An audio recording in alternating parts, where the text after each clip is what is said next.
And then how did you find the process of almost like, what was your first year or 2 years like as a freelancer? Um, I mean, I really wanted to get a dog, so that kind of helped with that.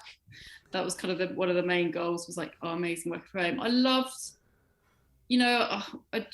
this isn't quite true, but a friend made a joke the other day that always sticks in my mind of like, oh, it's so great to have the freedom of to choose which 16 hours a day you work. And of course, I don't work 16 hours a day, but there is a truth in that. There's kind of like, all this freedom to freelancing, but it is, you do still work really hard and you do work longer hours. And in some ways, you don't, I did find it as employed, you probably can turn your email off for 2 weeks or a week and go on holiday.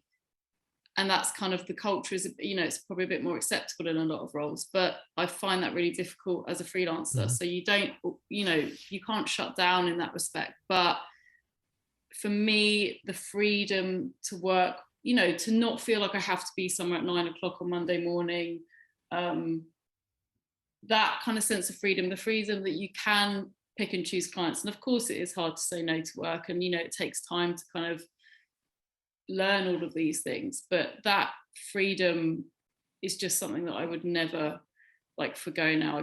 Would find it really hard to give up. And I think I've always been like quite an independent person and never really kind of like being told what to do too much. So I think it kind of suits my personality in that respect.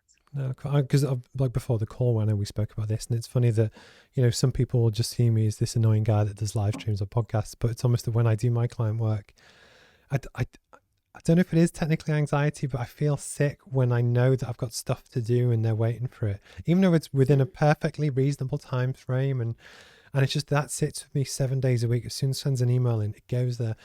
But the thing is, for me at least, when you feel like you're trying to build something that you're passionate about, it is easily, I work twice as hard as I ever have in any job, but I kind of enjoy it more, even though I get paid a lot less. Does that sound really stupid? And it's almost like, why would you choose to do that? But I've just got faith, and it's great to kind of just share that and hear from different people, because again, it is tough and lonely when you see all these people talking about all these great stuff, and you kind Yeah, of, for sure. you can be at home.